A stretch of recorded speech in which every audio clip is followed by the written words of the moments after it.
And we are officially live. Hello to all my BC WrestlePod nerds out there, and welcome to another rendition of the All Elite Ensemble. Love it. It's so fantastic. No, but I'm super excited to be here this evening. And of course, if you are new here to BC WrestlePod and don't know who we are, well, let us introduce ourselves. Of course, my name is Mikey. I'm El Jefe of BC WrestlePod. I run the ones and twos, the threes and fours, and the fives and sixes. I run everything and do a lot of stuff here. But of course, I can't do any of this by myself. So I have my lovely panel here with me this evening. First and foremost, returning from a fantastic, weekend, with the whole being dead thing, according to a certain song and a certain play, the musical, so to speak, Mr. I can't.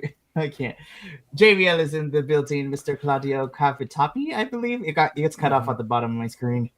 It's Claudio Cavitapi. I have to get the pasta reference in there. Yes, I was out seeing Beetlejuice the Musical live in New York, and it was spectacular to be at Showtime. So I'm glad to be back, though. Good week to come back.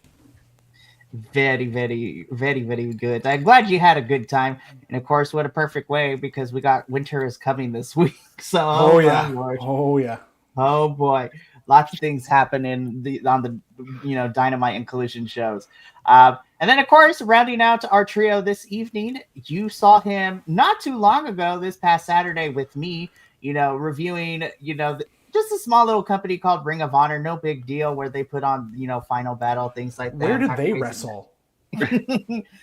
Which, but still was a fantastic time, and we had a blast. But of course, you can find him here every single week, unless, things don't let him. But Benny the Bear is in here, aka Picnic Basket Jones is in the house. Welcome, my friend. I'm glad you're here tonight. Glad to be here. JVL, to answer your question, that is where it takes place is right before Dynamite and way after Collision. So somewhere in there. Greetings and salutations. Let's rock and roll. Hell to the yes. Hey, Benny, let's go. For true. ROH, you need to get your ish together, but that's a whole nother conversation. Let's not open that can of worms again. No, we discussed it fully on Saturday. Shameless plug. Go check out that live and the edited review, which uploaded earlier today, so you can see our, Final Battle review. Great matches. They just need to build it better. And your guys' review is also really tuned into what could be better about it. So I enjoyed it when I watched it afterwards. So appreciate it.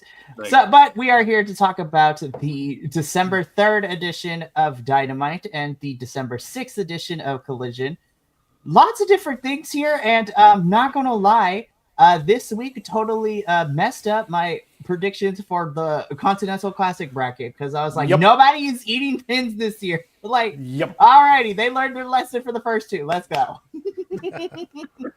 So we got a whole lot of things, because we had some upsets, we had surprises, and we had somebody having to withdraw this year due to not being medically cleared, and also being replaced by someone I was not expecting, but genuinely pleasantly surprised to see how this goes.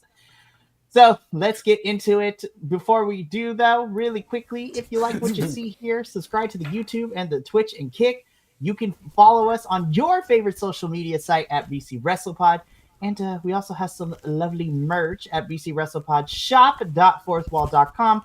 And the little coffee bot will be popping in chat if you feel to donate to help us pay for these pay-per-views. Because AEW, you the only one we still got to pay for. But that is okay, because I'm willing to shell out money because y'all are a great company. Have issues sometimes with certain things. But thank you for always being great for the fans. And also, in these economic times, making tickets affordable to the shows. But, that's a whole different podcast. So let's get into it, shall we? So we are going to officially begin, as we always do here, with AEW Dynamite. We are going to review the Dynamite as we go through everything. This is going to be a lot of fun. And yes, if you got that hoodwink reference, you are forever my new favorite person. Anywho, so AEW Dynamite is first, and we're just going to jump straight into it, just like Dynamite did, where it's just like... Oh, man. How to tell if a wrestling company booked itself into a corner and has no idea what to do. It was short, sweet, to the point, and I was like, fair. Okay, cool. Joe said some things. Eddie Kingston said some things. We called it a day. This is No, but- called setting up a feud that's not going to last that long. Yeah, but the thing is, right? Like Eddie Kingston is definitely one of those guys that like can sell you on a fight within a week's notice. Like, so I'm all here for it.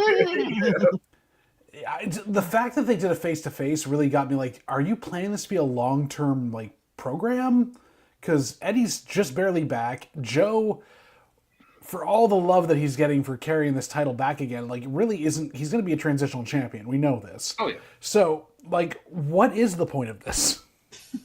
I think it might just be a hiccup in the story between Hangman and Swerve. Like, but I'm just gonna let it play out.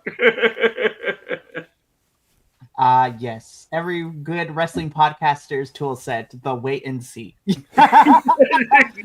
It'll figure itself out. You know what are to they be doing? No, I can't. I joke about that, but let's be real. The amount of times I have said that phrase throughout the course of this year is crazy. But it's true.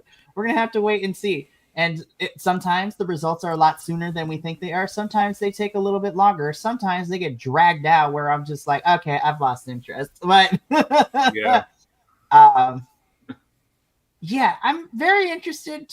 To me, at least, it seems that this is just a short-term feud. I don't think we're going past World's End between these two. But again, AEW has swerved, no Strickland, me, and and us here on a numerous amount of occasions this year. And I have been happy and sad and upset and a whole plethora of emotional ranges throughout this year with certain things. But again, Samoa Joe said some stuff. Kingston keeps it short, and we called it a night. And I was like, baller, cool. We can move on with the rest of the show. I love you, Eddie, though. You are my forever. You and Minoru Suzuki are my murder grandpas, and we love you. No, Eddie Kingston is my murder uncle. Yeah, I was gonna say, Unk still got it, but still, Unk still got it. Unk's still here. Indeed. Indeed. So I love you. I love these two. They're gonna fight. They're gonna fight tomorrow. Winter is coming, so it's gonna be interesting to see how this goes. you know there's gonna be Hook shenanigans, right? We already Of know course. this. Why wouldn't there be? Why wouldn't there be? That's sort of what I was implying too, because I was like, this is just here to serve as, like, you know, he's just cannon fodder. Very, very true. We're going to we're speed running to the Hook Eddie Kingston feud after World's End. It's like, come on, dude, guys.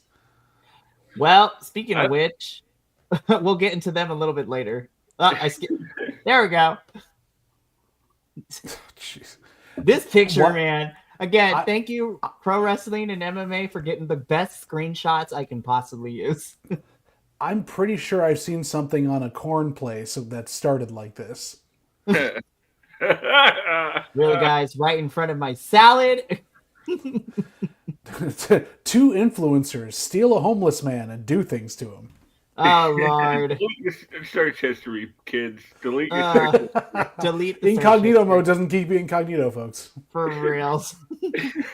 So, this was a weird setup because these three are talking and then they're gonna, they're all about giving opportunities. And I'm like, since when? Well, and we they're finally like, figured out what the ops means.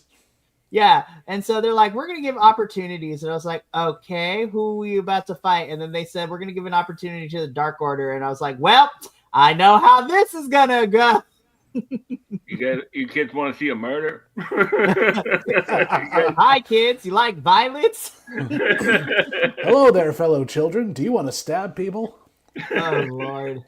So as soon as that got mentioned, I was like, I know how this is going to go. One of these things is not like the other. Dark Order's about to end up dead. I've been dead for a year. That's very true. It hurts my soul. That's But all, Ops like- will, yeah. I was Ops gonna are say back later. when I was like, I saw them walking down the hall, right? And I was like, Oh, my poor boys. We are gonna get into that a little bit later because I was just like, I don't. I was like, do I include this picture in here? Yes, we got to talk about it because it happened. So Okay, we're jump gonna the gun. yeah, Get to the it's side. okay. Listen, it's fine because again, once this happened, and then couple that with Dark Order walking down the hallway, I'm like, oh, I feel like I'm about to write the eulogy. I'm I in was like, danger. I'm in danger. Oh Lord. Anyways, let's move on though. So we officially get into our first match of the evening, which is a Gold League Continental Ooh. Classic matchup. And again, I said this last week. As soon as this is just like, oh yeah, we're just gonna give you Okada and Pac. I'm like, excuse me. I was like, so soon. But it is, Free you know TV, what? baby. Free TV, baby. Oh, God, Pac, you are still too much of a mountain of a man. I'm like, Lord, you are jacked. He's a hillock. He's not tall, but he's just like little. He's wider now. I was like, listen here, Mighty Mouse, stop building muscles. Maybe like would he be? It's not. It's like Hill and Dale. So he's not Dale, but he's a hill. That's yeah. yeah, I I'd He's like had to a, fun comment with on this that. What? match. I'm sorry. Uh, the like, foothill Pac. yes. I mean, listen, anybody who has been rocking with us for 3 years, y'all already know. I'm just saying. Like, y'all It's know. in the name. It's in the name. Get it together. Get it together. I had a good time with this match. I wasn't sure how it was gonna go. I was like, okay, I know Okada can't be eating all these losses because we got to get him into World's End somehow. But then I was just like, dang, but Pac is kind of on a roll lately, so somebody is going to have to lose. Or in my mind, I was like, they wouldn't do the time limit draw this early, would they? They But would do it first. Come on. I mean, it's a possibility. But I was proven wrong because with that secondary, because after the back and forth, everybody, okay, I love you wrestlers, but we gotta stop doing the seatbelt. I was like, stop using the surprise O'Connor roll, whatever the companies want to call it, surprise roll ups. Or it's just like we got just call it a surprise roll up. It is fine. Stop trying to give it names. Stop trying to make fetch happen. Like that is not gonna work. They're trying to get this so that the Pure Championship is all about like, okay, we have a guy, and all he does is roll up pins. That's his finisher. He's like 7 of them, and he's really good. Like he's the Bret Hart of roll up pins. Paul Smackage. Paul Smackage. Yes. The schoolboy, Paul Smackage. I can't take claim for that one. That's an E&C joke. But Nice. but I will man. say that not all small packages I created equal. So I mean, Tony Storm's. It's pretty big. it's a pretty big package. Yes, I mean, yes, it have you is. She's seen it? rocking one of the biggest packages I've seen in a while. God, I love you too.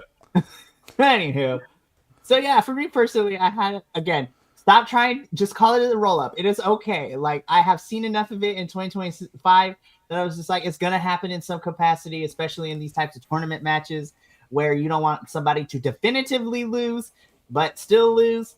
But I still had a good time with this. Okada does get points on the board. I was like, and Pac gets his first set of 0 points. And so I'm just like, alrighty then. So I had fun with this. I'm gonna go with you first. Yeah. So any thoughts on this match? This was fantastic, and just like the last Okada Continental Classic match, they weren't gonna do nothing until that first commercial break. They were like, "We're just gonna trade forearms, and then and then I'll beg off, and then we'll go to the commercial." Like Everybody ready to rest? Yeah, exactly right. And but it's Pac and Okada. Like, how can you go wrong with this matchup? Um, Pac, I did notice was getting away from a lot of the more flashier moves and using a more snug smash base style. Like, and I really like that because you got to change it up after you had the horrible knee injury or whatever he had. Well, the man's getting So older. He's got to this was work a less fun. flying style. He's trying to do what he's going to do. Do we think that Pac is going to be eating all the pins now that his streak is over? Well, I want to wait until we get Collision because at this point I'm just like, I still don't know who's going to eat these pins.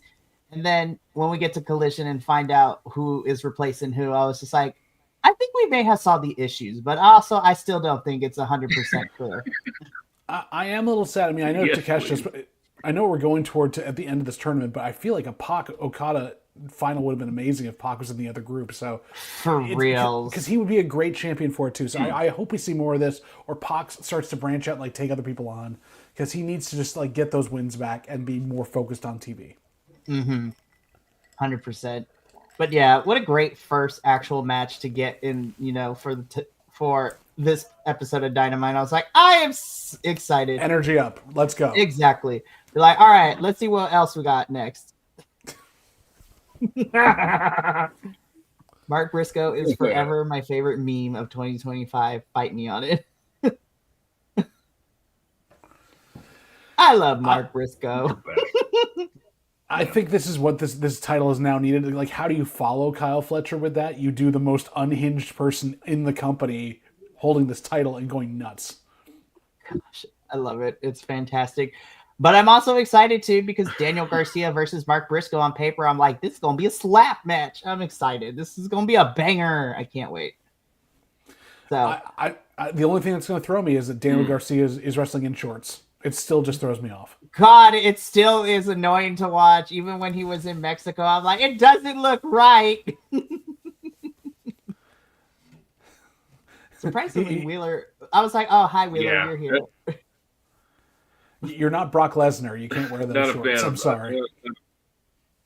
Or if you're at least gonna, Exactly. if you're gonna at least wrestle in shorts, like, I'm not saying they got to be super tight fitting, but like, I'm thinking like a Nigel McGuinness, a Zack Sabre, like a Nigel McGuinness type of short where it's like it's like jammers for those who play water polo or swim. It's like jammers where if you don't want to wear the full on Speedo for whatever reason, but you still got to wear the stuff, jammers. They are the shorts and they keep the things where they need to in. I'm just saying. They're trunks.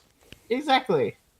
I'm just like, but I was just like, no, nobody needs to be wearing the Bork Laser length shorts for wrestling. It looks like you went to Champs, bought all the black shorts you could, and then are wearing it for wrestling gear. Oh, no. He got the second time hand-me-downs from all of John Moxley's early stuff. I was just the like, stuff that Renee washed and shrunk. Jeez Louise. So Mark Briscoe cuts this promo. We are getting him versus Daniel Garcia at Winter is Coming. And yeah, so should be a fun match. I'm excited to see it. This should be a good time. Will Mark Briscoe bleed? No. Mark Briscoe continued to give me 50,000 faces on the cards for the previews of matches and stuff like that. It is gold. And keep doing you, boo. We love you. Oh, man. On the other hand, and I was kidding. Speaking of champions, so again, this was a whirlwind of a week because this was on Wednesday and this was 2 days before Final Battle. Oh. Ricochet is just like, I'm not just going to give out these opportunities. I am going to, be very selective. Immediately cut to later in the night where he attacks Dalton Castle and that match is officially made for Final Battle. I was like, we knew where this was going. Well, except for who he fought otherwise too. Like, this has been Ricochet is really like, he's making this title much more than it probably has any right to be, and he's got his two big arm guys behind him that are just really good at putting an eyebrow up and making a bicep. I'll take it. One thing, one of my favorite things over the past few weeks is people going, "Wow, Ricochet is fantastic." It's like everywhere he goes, this happens. Like he's there for a couple of years. like, people forget how good he is, and then he changes his style up, changes the character a bit, and they love him again. God. Yeah. uh, which I'm happy for people who are just finding Ricochet, and but like it's just funny to me that people are like, "Wow, he's really funny." And it's like, yeah, like there's always been flashes of it, When he was allowed to talk.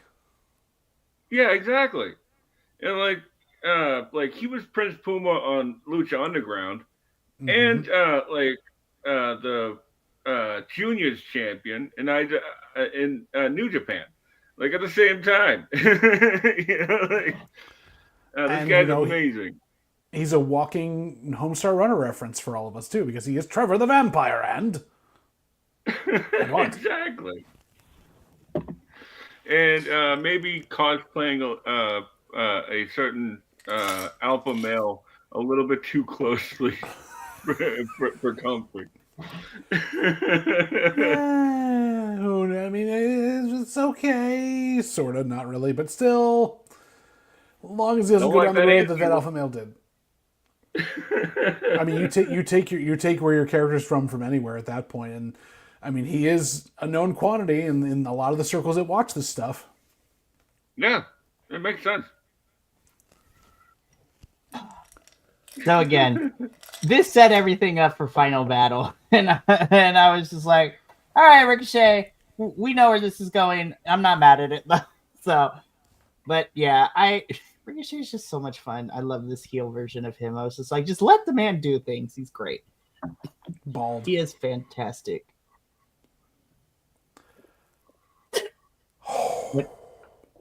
This is good. When you want to talk about 30 under 30, like this is one of those matches I'm gonna put on this year. God, this match ruled. And I was just like, 2026, man, put belts on these guys like immediately. Well, Like, they already took one off one. I know, but I'm talking about. Listen, Kevin, and I mean this in all love and respect because I love the Jet and I've been following the Jet forever.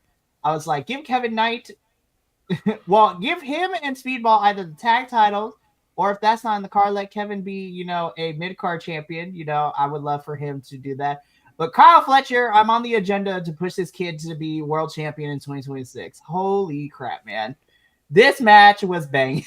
Oh, my God. I was like, am I watching a New Japan match? Because this is what it feels like. There was flights. There was, hard hits. This was, so good. You were watching a G1 Climax match that we probably could have seen years down the road. G1 / Best of the Super Juniors. I was like, they both can fit in both categories. I think Kyle's too heavy now. That's also very true. Listen, Kyle Fletcher, G1 2026. Let's go.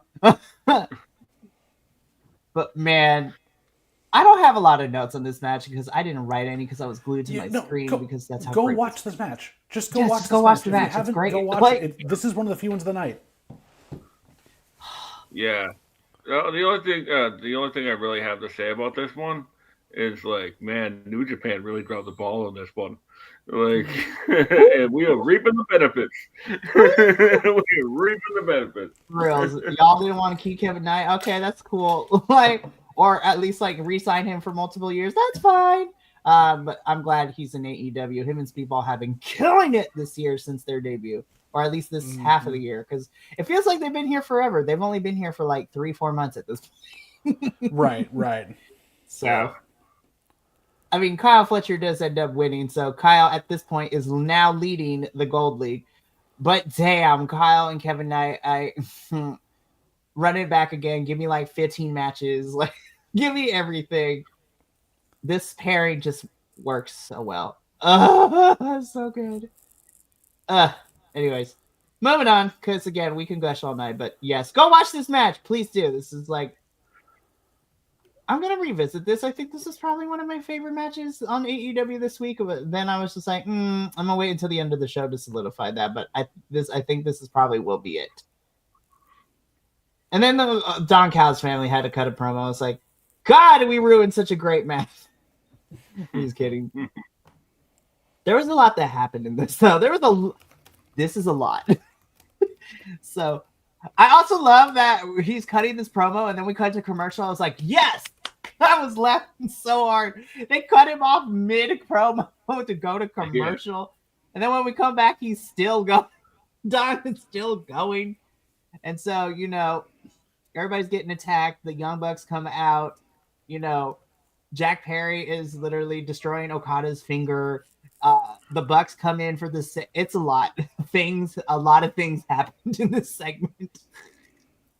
Yeah, But a the lot of important, moving parts.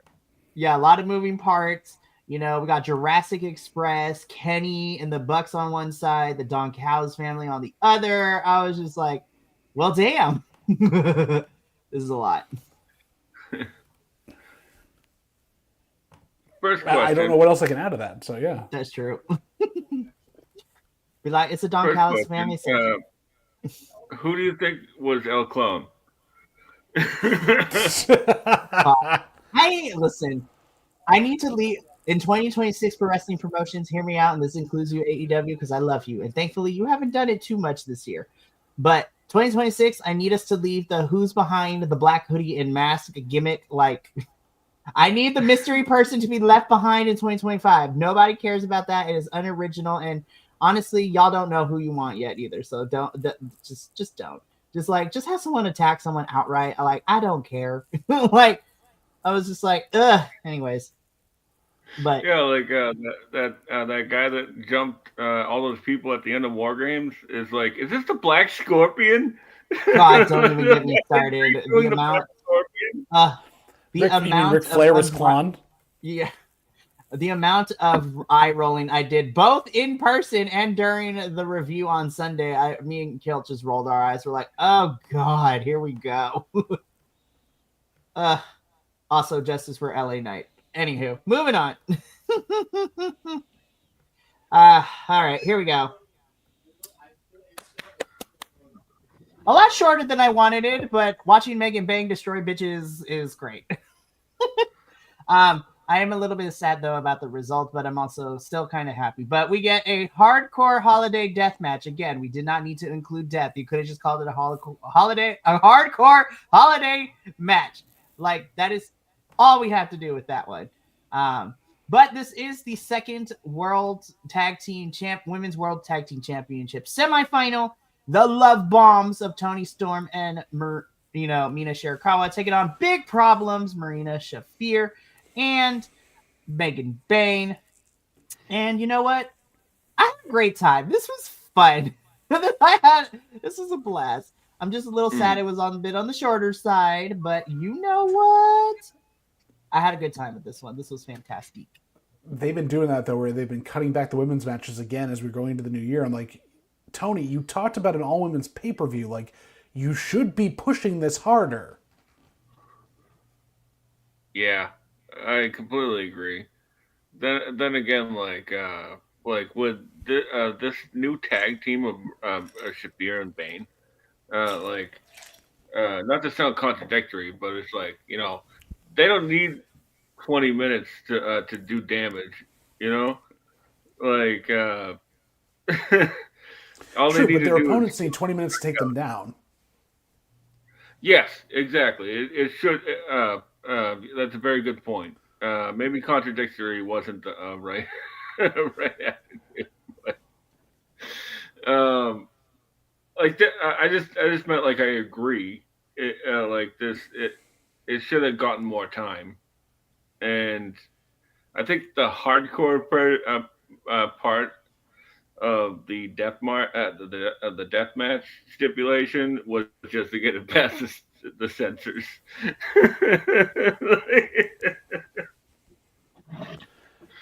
Weird that well, TBS has a problem with WWE this. hardcore match. That's all. It's a holiday hardcore match. It's just the holidays. Yeah, right. Sure. Sure. But no, in all seriousness, again, I hate that it got cut for time. It was a lot shorter than I wanted it, but I still got some really fun stuff. Luther returning as Santa Claus was great, and also watching Toni Storm use the shoe once again as a weapon. God, I loved it so much. But yeah, and to my surprise, listen, I love the Love Bombs. Was I rooting for Marina and Megan to make it to the finals? Yes, because I've been saying this the whole tournament. It sucks what happened with Penelope, but happy accidents happen, and Marina and Megan as a team is fantastic. And I had a great time. But I am excited to see the Love Bombs go up against the Babes of Wrath, and this should be a very, very fun match. The tournament finals are tomorrow. Winter is coming, so somebody's going to be crowned. I love, and I say this right now, I love Mina and Tony to death. I'm rooting for Willow and Hart for this one, only because Yeah. I want. Listen, Tony and Mina are fantastic, but I feel like the inaugural tag team champs.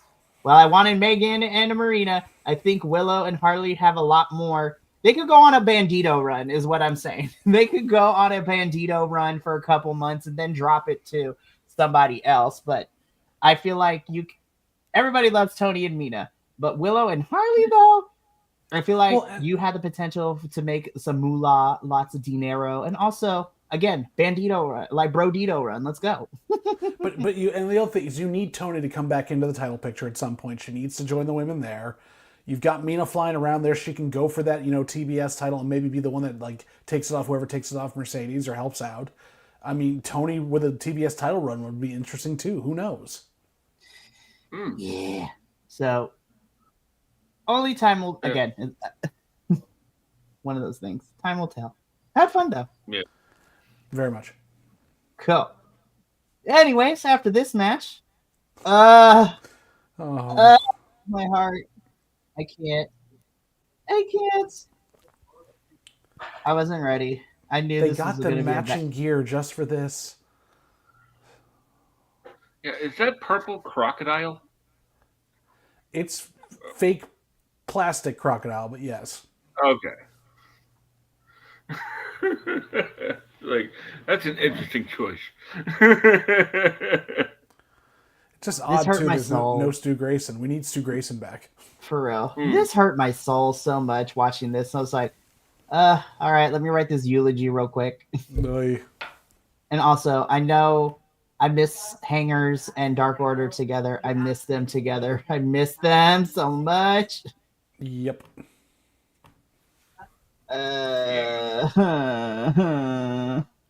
Anyhow. Well, Dark Order has turned into what they started as, which was jobbers to the stars with a weird gimmick, and they don't have all the creepers with them, so it just doesn't make sense anymore. No, it does not. Frustrating for sure. I hate it here. Let's move on, Mikey. Let's just get out of this. We can't. Let's move on. Making me sad. Oh God. Oh, the downfall. Well, that's a spoiler. Well, yeah. Again, just like I said with Ricochet, Mercedes is gonna give Red Velvet another shot at this title, and she's gonna beat her. Spoiler alert: that does not happen because Red reclaims the women's TV championship, and I was just like, "Ooh, downfall." But at this point, I was just like, "No." I was like, "We have done a lot with Mercedes this last year and a half." I was like, "I am ready for the downfall." We got the record. We've got everything else we needed. She is now Ultimo Mercedes Moné. Let's have that breakdown. Yes. The downfall has begun, but not really, because then we get to Collision, and I was just like, okay. We got to even it out somehow. We have just like, we have so many promos, just back to back to back. It was just like, all right, who is in charge of the show run? Because like, Well, Mikey, as you know, everybody's really hurt from the pay-per-view, weeks back. They're still trying to recover their stamina, and they're at under 40 right now. So obviously in GM mode, you have to have them all do different promos because there's no way anyone can be in a normal match because they'll get injured, and then what do we do? Pivot.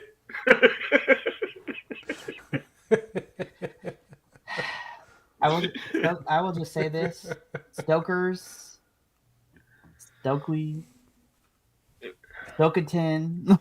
looking like a reject from the 2000s X-Men film there. Yeah, right.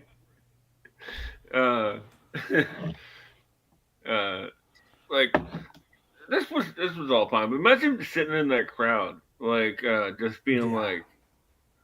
like okay, another promo. Yeah, like you Cool. sat through this before, Benny. You were there in Boston, and it wasn't this bad, was it? It was not. It was not. Usually they were. Sometimes they were like back to back, but there was only like when they came back from commercial. Mm-hmm. So it was like they'd have one lead into commercial and then coming out of commercial. But like no, it wasn't that bad. But oh man, I'd be pissed with this. Same. Same. I'm here Oh to see man, action. Please Louise. So, yeah, we get back-to-back promos. This was crazy. I mean, We there's won't nothing else talk you can about say you about boys that. when we get to Collision. Yeah, we'll get the juicy stuff comes in Collision. The juicy stuff happens in Collision. Like we gonna It get usually there. does. Like Dynamite's the serious thing where they get all the storylines set up, and then they get the juicy stuff in Collision. Yeah. Today, I would like to mourn the loss of Evil Uno. He's In gone. the arms. I just saw him on Mystery Wrestling. He's got an award show in about 2 weeks. For us. Oh man. I saw someone be Nice. like, "I can't believe you did this to Dark Order," and I was like, "Were you? Were you?" Mikey, I was like, Mikey, "Are we really surprised?" Mikey. I don't want to say it too loud, but the Mystery Wrestling Stu Grayson versus Evil Uno match was better. Yeah. Yes, it was. Yes, it was. Yeah. This was not. This was a little clunky, if you will, and it wasn't the fault of everybody on the other side Yes, it was. Yes. or Shibata or No, Powerhouse Shibata. Talk. No. You protect that man. You protect that man. He is a gem. He is a wonder. Shibata does no wrong. Everyone else did, because when you have Hook in a match right now this year, who has not worked that much and it seems to have regressed a bit, you just don't have anything Yeah. you can do with it. The thing was, he hadn't progressed that much. So if he hadn't progressed, and then now he's digressing, what we got? I don't know. I don't know. We got a nepo baby. That's what we got. Well, yeah, we knew that. We knew That's that true. completely. But yeah, I mean, like it was a bog standard, like 6-man tag. The Dark Order worked as well as they could, but they weren't allowed to get anything in. And basically Powerhouse Hobbs is in there to run roughshod over everybody. Yeah. We didn't even get a Johnny Hungry hot tag, which No. is. How dare they? I was upset. But then again, like, who's he gonna toss around like Hobbs, like Shibata? I mean, that would have been hysterical and actually funny That would and have been fun. great. It would have been great. I'm gonna here for it, but yeah, Yeah. I understand the story that they were trying to build with this. I get it, but wasn't it for me? Nope. Here lies Dark Order. Anyways, let's go on because I will be sad. Wait, Takeshita is me. Takeshita is me. Also, I'm kind of digging these bangs, Takeshita, not even gonna lie. I was like, yes! Is that Yuka Sakazaki? He looks like he's about to do a tour in Stardom. It's hysterical. Yes. Like a little Bob. Yep. Severe Bob. So I found this very interesting because Dawn was being very convoluted as to, because Renee is asking the hard-hitting questions, and she asked a legitimate question because she asked, why does Okada still have the international championship? And I was like, you know what, Renee? Same. I was just like, so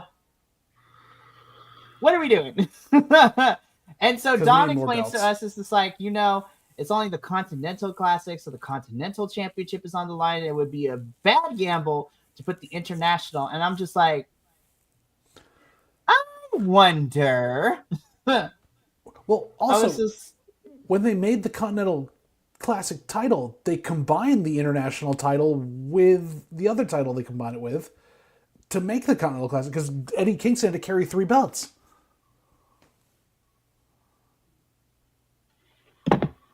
Like that was the thing where they Uh, combined them.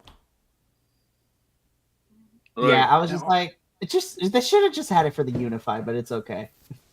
I, to be honest with you, it should have been a trophy. This should have been all avoided by just it being a trophy. Like well, isn't that what a belt is now anyway? Supposedly. I it's what it's supposed to be, but a belt's Ooh. a platform. But I digress. I think, and I love the Continental Classic, right? The championship should be a lot of fun. I think that if you're going to pay homage to the G1, the winner should get a trophy, which allows them a match against the Continental Champion at Worlds and or like at a future pay-per-view date. Like we do with the G1. Takeshita won. He gets a nice little trophy, but he also gets to call his match for he called his match for the IWGP Championship whenever he wanted. And he did. He beat Zack Sabre Jr. and now he's currently IWGP champion. So that's what it should have been. But I'm like, AEW Like, is probably going to make this more convoluted than it needs to. oh, definitely. Oh, easily, yes. Like early, or at least like maybe like the Continental Champion, the Continental Classic winner gets a shot at any title in AEW, right? So that way, like the first year they Hell challenge, yeah. that way the first year they challenge the champion, and then the next year they go to, let's say, the international title, which would then raise the stock of that belt because the last winner won the in title or challenge for the title, and so back so it brings up all the belts. But who am I to say? Logic. Logics dictates that we do not have it. So Leave it at the door. Takeshita is Where's me, but Kyle Fletcher is also me. It's just like, yeah, but I understand. Yeah, but I know this makes no sense, but we're gonna get through it. Loved it. All right, moving on though, because I was just like, people are like, oh my gosh, who is Hangman going to pick for his tag team partner? I was just like, are we being for real? Are we being for real, internet? I love you sometimes, but are we being for real? They're sucked in. They are in on this, and they just don't understand that it's all been pre-planned. Lord help me. Anyways, Oh man. Sometimes it so makes we are. me wonder if they understand that. We hope. I also want to ask, as we're watching this, are we seeing Hangman get the eye migration that Shawn Michaels now has from repeated kicks to the head? For reals, I was just like, listen here. Listen here, hangers. Like, I don't know anymore. Where are you looking, Hangman? Where are you looking? Oh god. Lord help us. Anyways, so it is going to be Hangman and Swerve versus the Ops at Winter is Coming. I was just like, cool. They Okay. got an opportunity from the Ops? Sure, why not? Yeah, moving on. Because I'm like, there's nothing else to add. How much do you want to bet that's going to turn into a triple threat with Eddie Kingston being in it too? I would not be surprised. God. Talk about brutality. Oh my god. And the right person won. Yes! Facts! Yeah. And who says Moxley doesn't put people over? I'm just kidding. We do! No, I'm just kidding.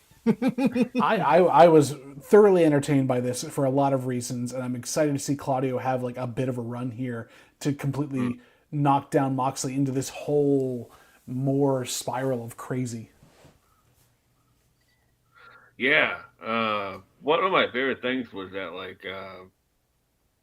Claudio caught him at the end. Mm-hmm. That was a really smart finish, you know, because he didn't he didn't wear him down or anything. He just ended up catching him, which can later play into later stories. So Well, yeah. Any day of the week, somebody can win. It might not be the person you think it is. yeah, Which will any given Sunday, yeah, right? any given Wednesday and a Saturday on Dynamite and Collision during Continental Classic. Anything can happen. We're gonna And it revisit you, does. Claudio, in a little bit because I was gagged, gooped, deceased. Like we gonna get there because I was like, Oh, we'll get there. But great match. Claudio at this point was leading the Blue League with 6 points, having won both of his matches, and yeah, this was a fun main event. So we have completed the Dynamite portion of our review. So let's get I can into shed that. I can shed that. yes. So now we can get into the collision. So this is gonna be fun. Collision, Collida, Quesadilla. Anywho, Cody Swan. Cody Swan, colonoscopy. What? Anywho, It's no, invasive. no. Yes, collision open. This was what the hell? This was the one of the hardest hitting matches I saw all week. We're far enough in. My wrestling boner was off the charts during this one. I was like, "What the freak, you guys!" Yeah. I loved this. I don't usually, and I loved this. Roddy's on demon time, man. I said it last week. I'm Roddy about to be on demon time. He's trying to prove he's better than his wife. I called it like after that backstage promo, like was it like a week ago or something? Oh, that promo was so good. It's just like I fucking need this. I was like, yes, you do, and this is for fucking me. Fucking back. Yes, I was like, you go, Roddy. Yes, Roddy, you're my underdog. I was like, yes.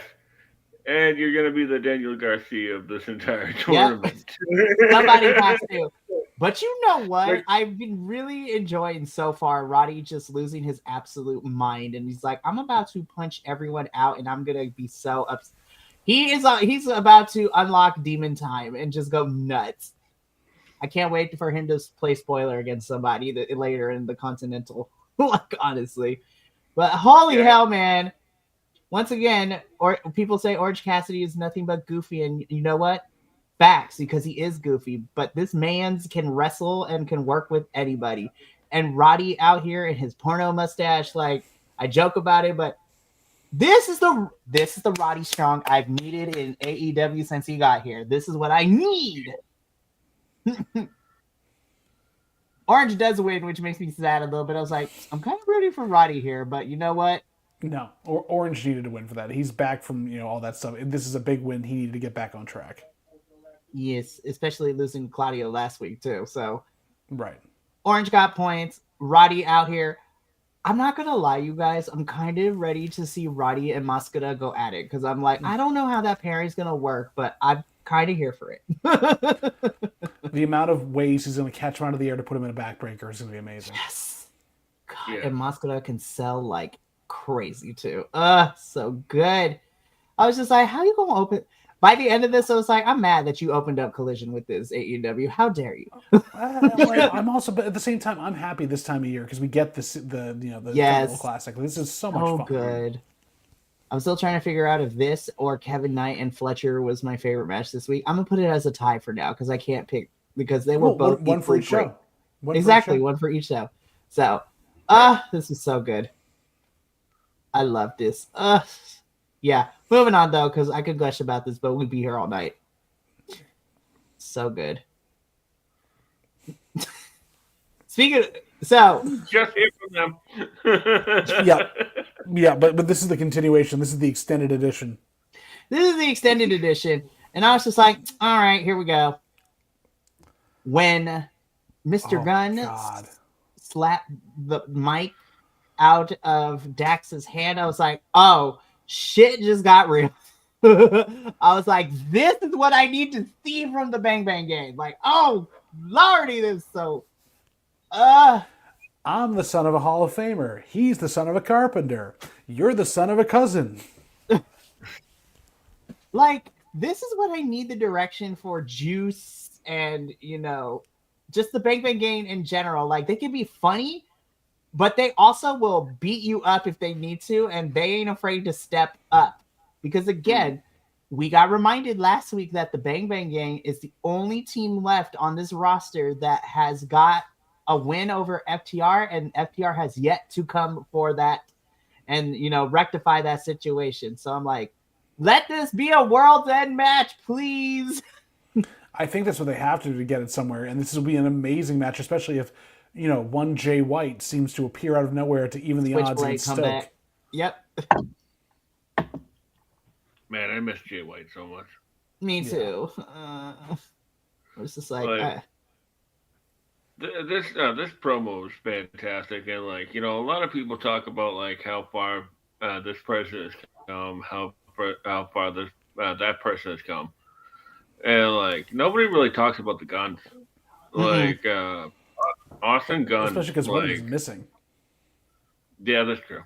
That's very true. I don't really know how long he's come, but hopefully his rehab is coming along.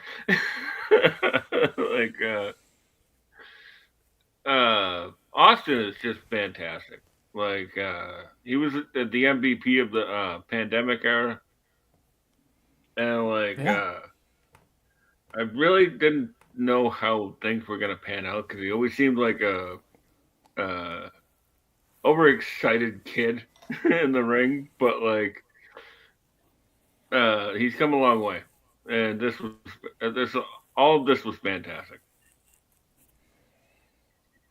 It truly was, and again, I'm really hoping this leads to a match at World's End because I think it would be really, really fantastic to do this.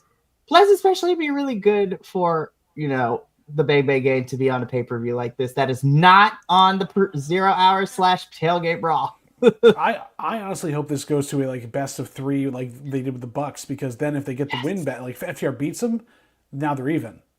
So we're back at the beginning at this. Yes.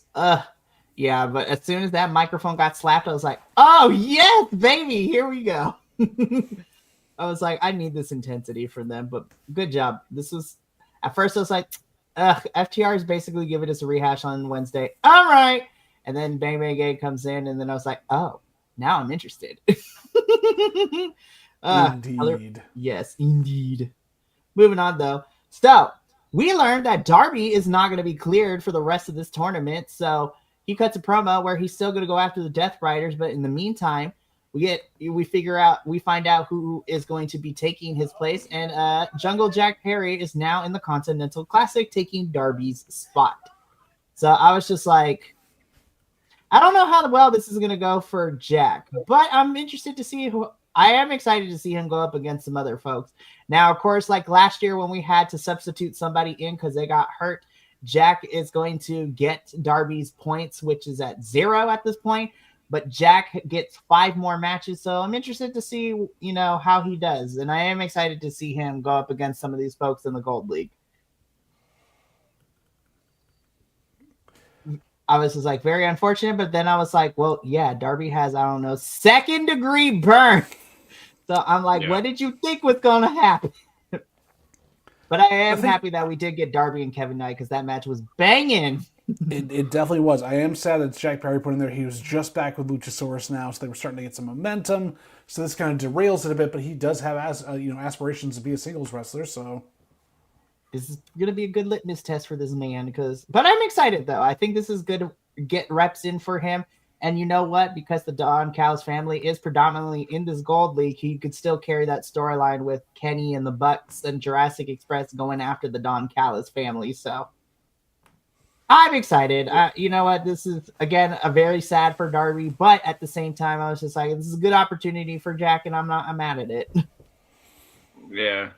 The only thing I'll say was the only thing I'll tell you. Jesus, Ben, what's going on? I'm happy for Nepo Raven and Ah! Lord and help that's all I'll us. say. He's better on the ring than he is on the mic. So good luck to him. Damn. Damn. Damn. Uh, it's getting spicy in here tonight. We love it. All right, moving on though, because we still got a bunch. Speaking of plain spoiler, I also love watching people on social media apologize to AEW and CMLL, especially CMLL. It's just like I wasn't familiar with your game, like down south of the border. Mascara Dorada, you get one of these. Like, yes, kid, show these people why you are that person, why you are our middleweight champion and a trios champion in CMLL. This was fantastic. And I was just like, I love this crossover because, Claudio is now currently the CMLL World Heavyweight Champion as he beat Gran Guerrero 2 weeks ago down in Mexico when the Death Riders were in Mexico. And now he's taking on Mascara Dorada, who is a CMLL Trios champion in the middleweight. But Mascara Dorada pulling the surprise and getting 3 points over Claudio. I was like, whoa. I was like, I was excited. And then I was just like, damn it, Mascara Dorada, you fucked up the bracket. Now I don't know what's going to happen. But I'm okay with that. I've always said that base Claudio is the best Claudio. But Agreed. Claudio's kryptonite seems to be luchadors, and like I'm happy to keep that going because I love Very seeing it. fair. What this match was just a lot of fun, but again, I'm biased and I'm based because I love Mascara Dorada, and I'm lucky enough to get to see him every Friday, every chance he's on there, and in CMLL in general. But I also love that again. Mascara Dorada doesn't care if he gets called or he ends up on Botchamania. He's like, I'm just gonna try everything, and if it works, cool. If not, it's like, whatever. And that's the mentality we have. Try new things. If it works out, cool. If it doesn't, oh well, it's not the end of the world. But Claudio also is just like manhandling people in this tournament, which was fun to watch too. So, yeah. JVL, any additional thoughts? There really isn't. I mean, you've covered everything in here. This just was a joy to watch, and in general, I am intrigued, and so I need to watch more of Dorada and everything else that's going on. For reals. Yeah, CMLL has done a really good job of sending the right people over to AEW. Like, even though it wasn't the cleanest match, like, not to put Benny here on the spot, but like, didn't know a lot. He didn't know a lot about Olympia going in, but now he's an Olympia fan after that match with Mercedes, a month or two ago. And I was just like, yes, she will throw you around, and she's fantastic in CMLL too. And I was just like, CMLL out here having a big boom period this year. I'm so happy for this company. Yeah. Anyways, yeah. Moving on. I'm very interested to see where Blue League goes now because Mascara Dorada, you fucked up the bracket, but it's okay. I love you. Jack Perry's gonna fuck up the bracket anyway. Who cares? This was chaotic as fuck, and I was here for every moment of it. I just need these four to be a faction. Just be a faction. Like, just give me all the chaos. Literally, like you can't contain everything in there in one little interview there, and even Tony Schiavone can't keep it going. This is so much fun, and I want it to spill over into everything else now. I want this to be like they're interrupting each other's matches, and they're standing up for each other, but they're also really at each other's throat. It's going to be so good. You know what? I am okay with this being the first full feud for these tag titles. Not gonna lie. What am I was just gonna say is that one of my favorite things about this was that like there was like an awkward pause at the end when everybody was like drinking their champagne, and like I love the fact that AEW has really been investing in those awkward pauses lately because it allows tension to build or or whatever, like those pauses really do help. Like even like back when the Hangman Tony Schiavone Phantom of the Opera thing, right? Like there was like this whole like what's happening right now, and they use that to their advantage. I love it. I don't know who they got or who they're getting information from, but I was just like, the way, and again, I'm not the theater person, so feel free to correct me if I'm wrong, people in the comments, and my own co-host, if you will. But Go on. now I'm scared.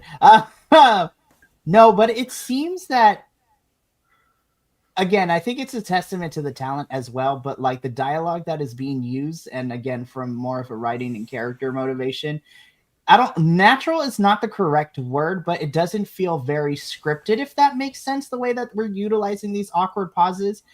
And I think the awkward pauses are enhancing what we're watching in terms of the scene and making it flow better. I don't know. Again, I'm not a theater person, but from a writing perspective, those natural pauses and everything enhances the dialogue and allows the scene to become more than what it is on the paper. Because again, from paper to screen is completely different, and you have to have the right amount of people to be able to add that nuance to whatever is being said in a way that makes it, it's like having a conversation with a person. Like the three of us here, we have natural pauses and inclinations, like when we're done giving our points and things like that, but the conversation feels natural. And to me, I feel like it's a testament to production and also these four women, plus Tony Schiavone, just letting things just run its course the way it's supposed to. And you know what? I had a good time with it. I will say that you can write an ellipses or a break into anything you want, but it never translates that way until you have good performance to do it as well. You've got Toni Storm, who is leading all these women through this as best as they can, and she's got all the stuff behind it. And you take a look like Mina, not the best English promo, and she can still get this across.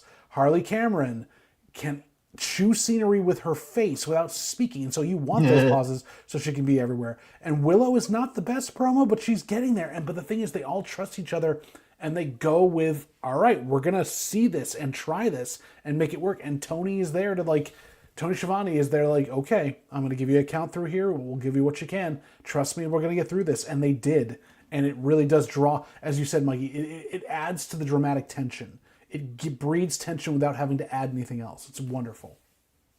I appreciate that. See, I know my stuff from time to time. And honestly, it's because I hang out with too many theater people in this podcasting group.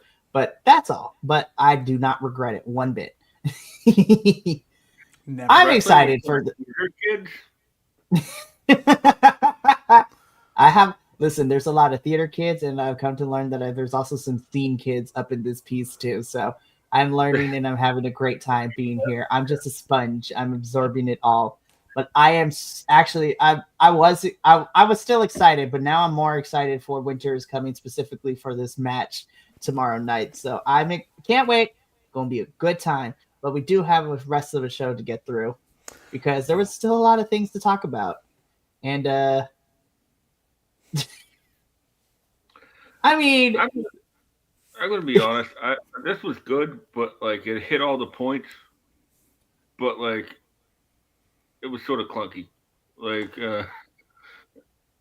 But that's me. Well, when you have the Dom Fallis family involved, everything gets clunky. Like, you can't really go past that. Yeah. Also, shout out to the Harley Quinn cosplay. Again, right? I love that photo. Like, that was so good. Well, and they wanted to be at the pay-per-view because it was sponsored by DC. That would have been better, but still. I know. We talked about it during Full Gear. I was like, I needed more wrestlers to utilize being able to come out with DC cosplay for their stuff. I was like, Swerve, you couldn't have dusted out the Static Shock thing, but that's how you're there. But I agree with you, Benny. I agree with you, Benny, that this felt a little bit clunky. Like, that was one of my negatives. It was clunky. But one of the positives is Swerve versus Josh Alexander. Fuck yes. Oh yeah. I'm totally here for that. And Shibata versus Swerve, yeah, sign me up for that too. Like, Swerve is just out here taking names and kicking ass and having banger matches. I'm excited. But yeah, this was really clunky. There was a lot of clunkiness to this. I was just like, I get it. I do. I wish it was cleaner, but you have me excited for Shibata versus Swerve and Alexander versus Swerve. Like, I think this is just like a perfect example, like like the last thing, I know that like a lot of the promos, uh, uh, pre-taped or live in front of the audience, they have a writer, right? So mhm. like, Yeah. I don't know if this is like just some sort of disconnection here. Like I don't think this is how either of these two people speak. To be honest with you, and that's what the disconnection was. You know, You're not wrong. You're not wrong at all. No, no, you are not. So, I mean, Hangman and Swerve got their hands full with the ops tomorrow night, but we have Josh Alexander and the Don Callis family also waiting in the wings too. Lots of crossover stuff. Lots of different things going on. So we're going to move on from this segment though, because Layla Gray, you ate this outfit. You ate this outfit. I was like, yes. I was sad that you lost, but I What will did you say, expect? okay, let me put it this way. Did I expect Layla to win? No. Did I like see Mercedes kind of be a bit more vindictive and crashing out afterwards and even low blowing, Christopher Daniels at the end to show that she's going freaking, you know, not to the levels of Death Becomes Her crazy, but like, Yeah. she is crashing hard. But I was like, Icarus is flying to the sun. She flew too close to the sun, and oh, let the madness begin. Well, how did she get up that high with all those belts tied to her? For real. That's what she made the wings out of. Like, I know the image is hilarious to me. But yeah, I'm not gonna lie, Mercedes crashing out at the end and destroying Layla, pushing the ref, low blowing Christopher Daniels. I was just like, the madness is here. I am here for it. The match was pretty yeah, solid too. I'm not gonna lie. You can't say much more than that. We knew it was going to be, which was pretty much a squash most of the way through. So I mean, that's what it was. Layla Gray needs, in my opinion, Layla Gray needs a little bit more ring time in front of a camera. Yeah. But overall, this was good. This was good. Yeah, I'm glad I watched it. Yes, Yeah. me too. It was solid. It was fun. I had a good time. The crash out begins. Speaking of crashing out, Hey, Triangle look of at Ma- that! yeah, I was like, speaking of crashing out, Triangle of Madness attacks a bunch of girls in the locker room backstage, and gives us a fair warning that when we go to Cardiff and all this, the next two shows for Collision and next week's Dynamite across the pond, they're gonna show them why they are brutality. And I was just like, now I'm scared and excited. Fear boner. Fear boner. I was like, questionable, but also cannot look away either. I really hope that this builds to something and isn't just like, oh, we've got to put something for them to like show they're tough, and then nothing comes of it. Like, I want to see them go on a run where they roughshod a bunch of people in the division. They start, whether they have to cheat or not, they start destroying people. So there's a reason for everyone to stand up against them. And not Death Rider style where it's like one person is running the show. It's like they are a collective, they're a coven, whatever they need to be. Yeah, Yep. I like that idea. Thank you. Sorry, I didn't mean to yell, but Hyann and Maya World with the matching gear in this photo here. Just really got me excited when they came on screen. I'm telling you, man. I was just like, I yes, don't know what. finally, Hyann, give her a shot. Seriously, I was just like, I don't know what their prospects are, but I was like, AEW, like, you're utilizing these girls, just might as well make it official. Put them on Ring of Honor. Like, let's go. Like, Please, somewhere. Just please. they are too good. Hyan's fantastic, but also Maya Whirl out here getting reps in with Stardom girls too is fantastic too, because she's been working with Stardom as well in the Indies as for a little bit too. And Right. Hyan is always fantastic. But yeah, so the Triangle of Madness is gonna cause havoc as we go across the pond for Collision and the next week's Dynamite. So should be very interesting. This was insane. Uh Tony Oh, Khan needs to stop throwing Ace Austin. I want consistency for Ace Austin, but damn, I was just like, just put him in any championship match at this point. This was so good. this is what I was surprised about. Is they put Jack Perry into the Continental Classic. They could have stuck Ace Austin in as the person to take the Right? pins. Oh That would my have been god, perfect. Ace would have been. Maybe next year, hopefully, but still. Oh Dude, man, this. The the thing back and is with forth in Ace this. Austin right now, like what they need to do is just stick him out there and like let him work in front of a crowd, Mm-hmm. right? Like because they're sort of taking like the speedball or Kevin Knight type of route with him. Just like let this guy go, like because he's fantastic. So like give him like 10, 12 minutes and let him build a reputation for himself, you know? Well, but also Love put it. him out there with guys that can carry the story with them, that can make Mm. something out of nothing, like Ricochet. Because these two, their reversals alone were insane in this. Yeah, I couldn't even keep up with half of it. Like it was like too fast, cannot compute. My graphics card is 10 years old and it doesn't handle this anymore. For reals, holy crap! This match ruled. Ricochet, of course, keeps the national championship, but I don't care. I was just like, more Ace Austin on my screen, please. I know he is that dude, so let's keep it going. Like, let's go.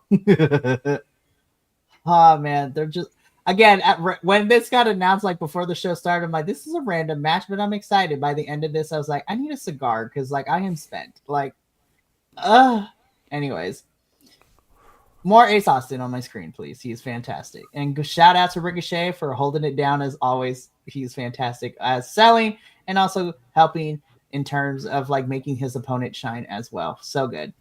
Bald. Moving on. Uh Oh Lord.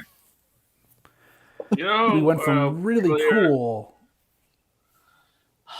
like earlier you were like, I think this is my match of the week. I think this is my match of the week. And I was like, well, me personally, I was like, I'm gonna hold off on that statement.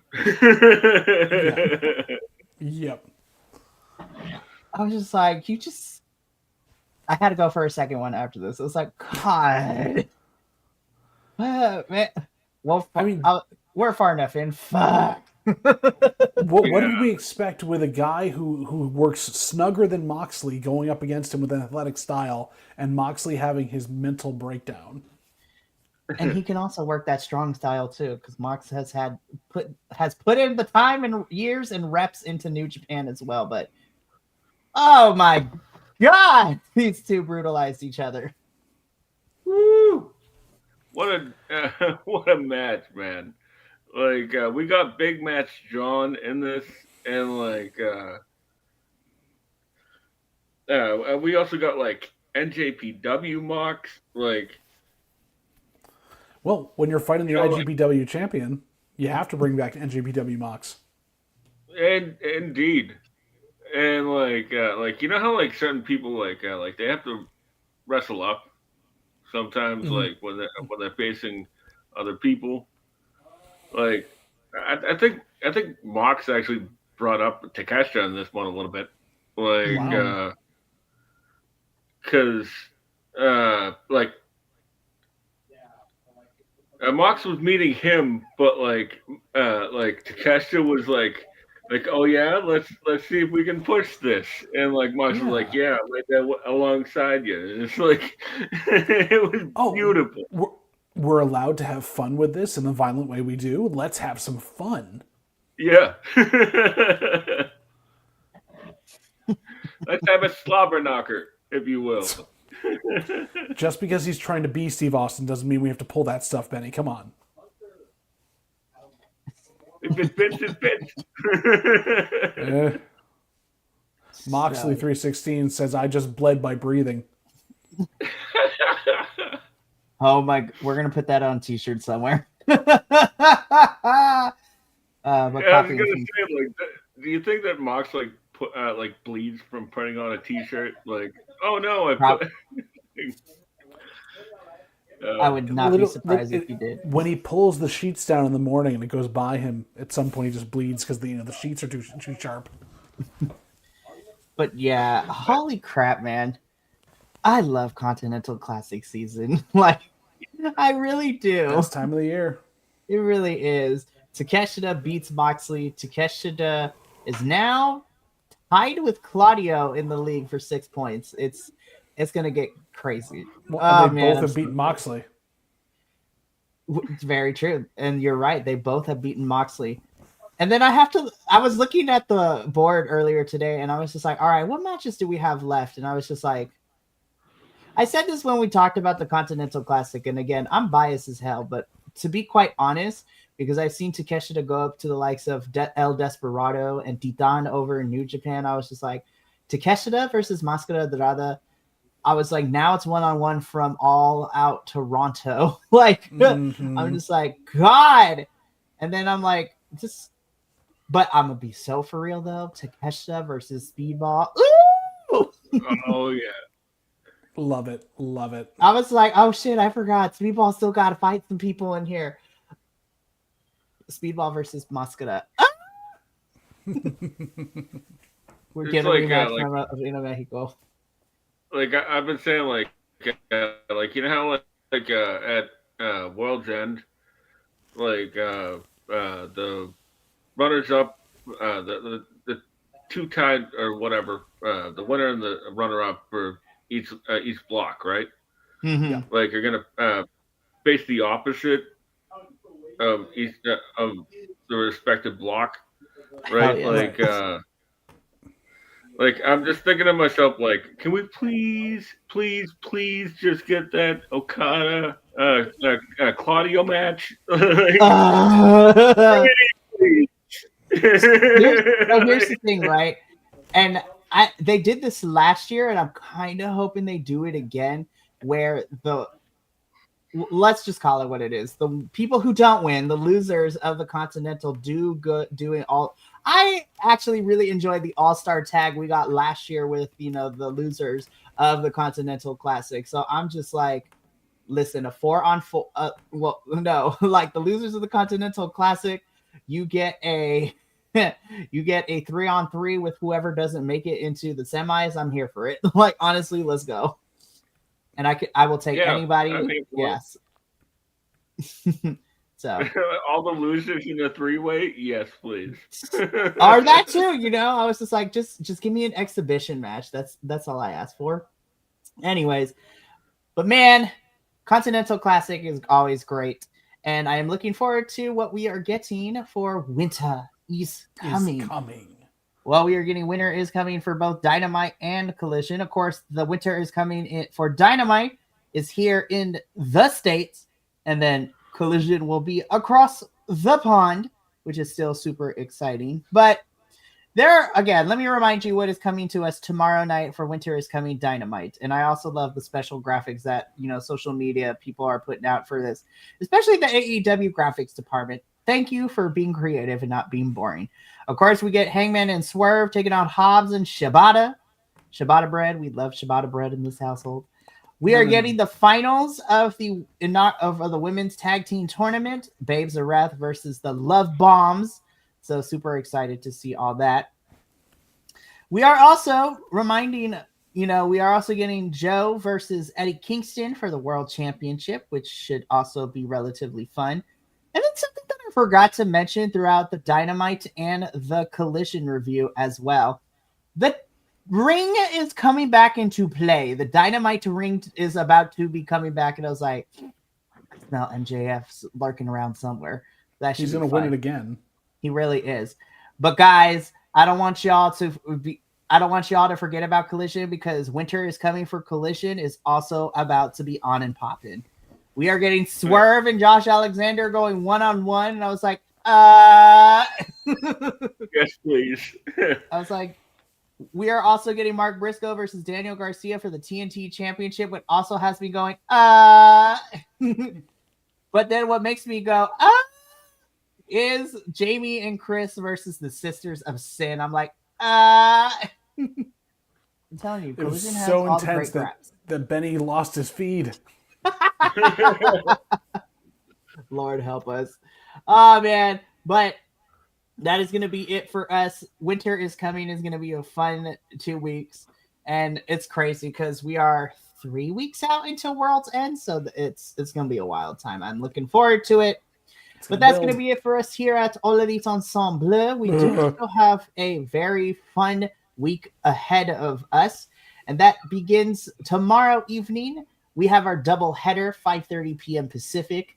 We have our NXT review where me, myself, and Papa Oso we will be reviewing NXT's Deadline. We're going to talk about the Iron Survivor matches. We're going to talk about Ethan Page versus Mr. Iguana and La Yesca, which is always a grand time. And it's going to be a lot of fun. So I'm looking forward to that. And then, of course, at 8 p.m. Pacific, the Los Lobos de la Lucha, myself, Adolfo, and Papa Oso, once again, we will be reviewing CMLL stuff and talking about, this cage match that's coming up on New Year's where somebody is losing their mask. It's going to be a wild time. It's going to be a good time, and it's going to be fun. Then on Friday, the TNA crew is going to be here to be reviewing Final Resolution, which is the final TNA pay-per-view of the year, and it is leading us into the AMC era of TNA, which is very, very interesting. Also, I will briefly be talking about the Thursday episode because while we focus mostly on the pay-per-view, I do want to mention because I am excited. We are getting Danny Luna versus Indy Hartwell in a dog collar match this Thursday. So I'm pumped to talk about that. So that should be an interesting one because I love me some Indy, but I love Danny Luna as well. She's great. I miss the Subculture Boys. Bring them back. Anywho, then Saturday and Sunday, we are doing 2 different watch-alongs that are on the opposite spectrums of the wrestling community, or, they can coalesce, however. Saturday at 5 p.m. Pacific, Kilt and I will be here to be doing a live watch-along for Saturday night's main event. Normally, we don't do the watch-alongs for Saturday night's main event, but because this is Cena's retirement, we kind of feel obligated to go out with a bang. Also, the rest of the card doesn't look half bad. So Ruka versus Bailey. You're getting Javon Evans and Leon Slater versus AJ and Dragon Lee for the tag titles. So body's going to be flying, and I'm excited for that.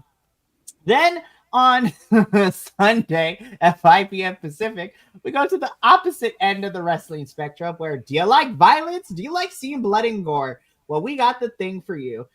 I will be here along with hopefully Benny, and making his grand return possibly on Sunday is, our Samoan powerhouse of VC WrestlePod, Andrew. He will be making a return and his grand re-debut at hopefully this Sunday as we will be watching the Nick Gage Invitational night. So we're gonna be like the participants in this match is buck freaking wild. Because I was just like, oh my god, we are about to see some carnage. It is going to be nuts. So just to remind everybody, right? So we have a bunch of people, and they just announced our opening matches about an hour ago.